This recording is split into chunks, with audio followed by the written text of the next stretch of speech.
Hi friends, అందరూ నమస్తే. మనం భువనేశ్వర్ వచ్చాం. భువనేశ్వర్ లింగరాజ స్వామి టెంపుల్కి వెళ్తున్నాము. చాలా బాగుంటుంది. మన మన ఇండియాలో ఎన్ని ఉన్నాయో శివాలయాలు అన్నీ కూడా ఉన్నాయి ఈ లింగరాజ టెంపుల్లోనే.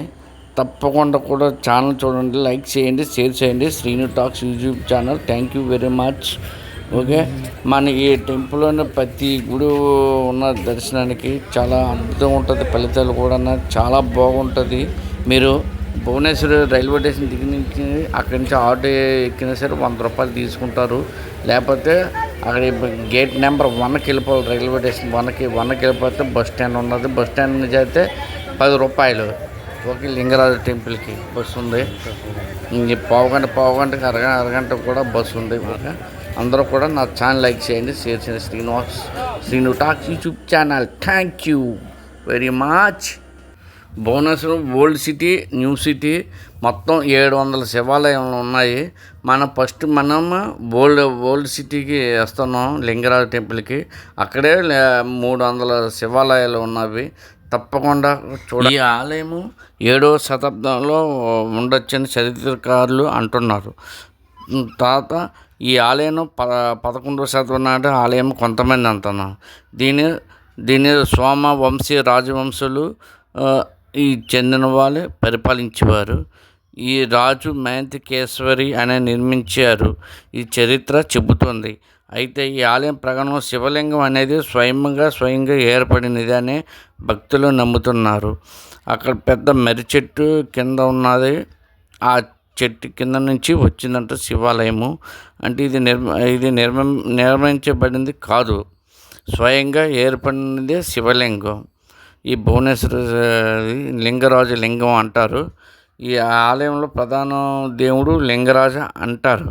అప్పుల్లోని కూడా లింగరాజు అని పిలిచేవారు.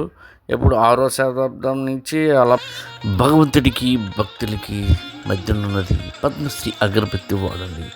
అద్భుత సువాసన పొందండి. మీ సరికొత్త రకాలతో రూపొందించబడిన అప్పుడు హరి అంటే విష్ణు. వాళ్ళు కొన్ని సంవత్సరాల ఇంకా పరిపాలించారు. అప్పుడు హరిహర రూపంగా ఆరాధిస్తున్నారు.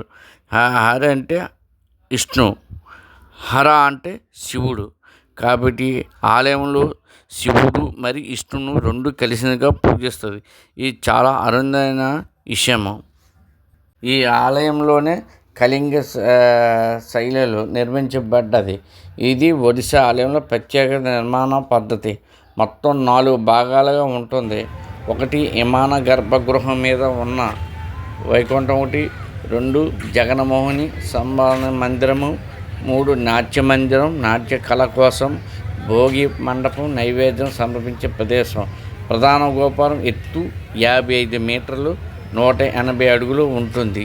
ఇది ఇక్కడ స్కైలైన్ అత్యంత ఎత్తైనది. ఈ ఆలయంలో ప్రతిరోజు నానాది కాలాలుగా పూజలు జరుగుతూనే ఉంటాయి. ప్రధాన పండుగలు మహాశివరాత్రికి శివుడికి అంకితమైన అతి ముఖ్యమైన ఉత్సాహం. అశోకాష్టమి, రుక్మిణి రథయాత్ర, లింగరాజుని రథంలో ఊరేగించి చేస్తారు. చందనయాత్ర, చందనం పూష లింగరాజుని బిందుసాగర్ సరస్సులోని పడవలో ఊరేగిస్తారు. డైరెక్ట్గా కప్ సంబ్రాణిని ఇలాగ డైరెక్ట్గా మనము ఫైర్కి అయితే పెట్టేసుకోవచ్చు. ఇలా దాన్ని వెలిగించి కాస్త అది వెలిగిన తర్వాత ఎక్కువ టైం అయితే పట్టట్లేదు, త్వరగానే ఇది మనకు ఇలా వెలిగిపోతుంది. అలా వెలిగిపోయిన తర్వాత దాన్ని తీసేసి ఏదైనా ఒక బౌల్లో లాగా పెట్టేసుకొని మనం ఇంట్లో వేసుకుంటే పూజలు చేసుకున్నప్పుడు మనకు ఇలా వేసుకున్న మనం లింగరాజు టెంపుల్ దర్శనం అయిపోయిన తర్వాత స్టేట్ మ్యూజియంకి వచ్చాము.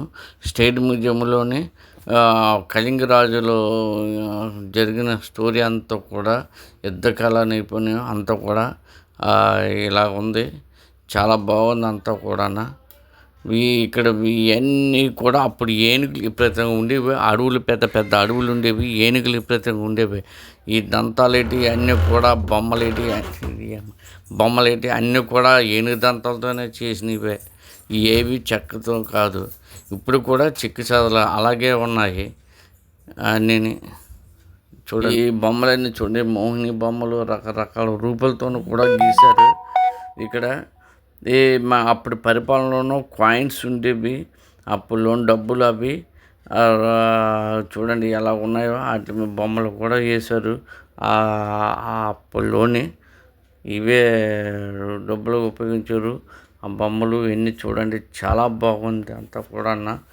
ఓకే, ఇదంతా కూడా చూడండి మనిషి బుర్ర ఈ ఎలా ఉందో చూసారండి. ఏనుగు దంతాలతో చేసినవి అంటే ఇవన్నీ కూడా. అప్పుల్లోని చింపాంజీ పోలి ఉండేది మనిషి. ఆ చింపాంజీ ఎలా ఉన్నదో మనం అలాగే ఉండే పోలికలు. సో ఏనుగు దంతాలు ఎలా ఉన్నాయో చూడండి. అంతా కూడా ఏనుగు దంతాలతోనే తయారు చేసినవే. అప్పుల్లోని ఏం అనేవారు కాదు. ఇప్పుడు గవర్నమెంట్ అలాంటి ఫారెస్ట్ డిపార్ట్మెంట్ వాళ్ళు అలాంటివి ఏం చేస్తే పట్టుకుంటారు. ఇప్పుడు అలాంటివి ఇప్పుడన్నీ అరికట్టేసారు. అప్పుడులోనైతే వాటిల్లే మంచి పూజించేవారు. ఇవి చూడండి ఏనుగు దంతాల మీద గీశారు. ఇదంతా కూడా చూడండి బొమ్మ ఎలా ఉందో. ఇది ఏనుగు దంతం మీద ఇవన్నీ కూడా అలాగే గీశారు ఇక్కడ. చూడండి రకరకాల వెరైటీస్ ఉన్నాయి. చాలా పీస్ఫుల్గా ఉన్నది. అదే చూడి 2 రకాలుగా చేశారు. ఓ పక్కాసి రామాయణం ఉన్నది, ఓ పక్కాసి మహాభారతం ఏనుగుదంతా మీద చెక్కారు. చాలా బాగుంది స్టోరీ అంతా కూడా. చూడండి అది రాముడు లక్ష్మణుడు అది అలాగన్నా ఓ పక్క రామాయణం, ఓ పక్క భారతం ఏనుగుదంతా మీద చెక్కున్నది. చాలా బాగుంది అంతా కూడా. అలాగ చూడండి అదిగో ఎలా ఉందో చూశారు కదా. ఇది నా ఛానల్ లైక్ చేయండి, షేర్ చేయండి. Srinu talks YouTube channel. Thank you.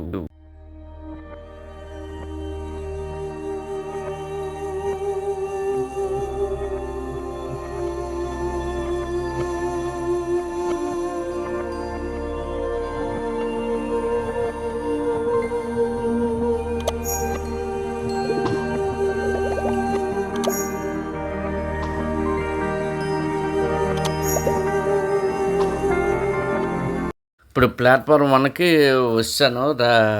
అక్కడే బస్ స్టాండ్ ఉన్నది. అక్కడి నుంచి రెడీగా పూరిది బస్సు ఉన్నది ఏసీది. 100 రూపాయలు తీసుకుంటాం భువనేశ్వర్ నుంచి పూరికి 100 రూపాయలు. బాయ్.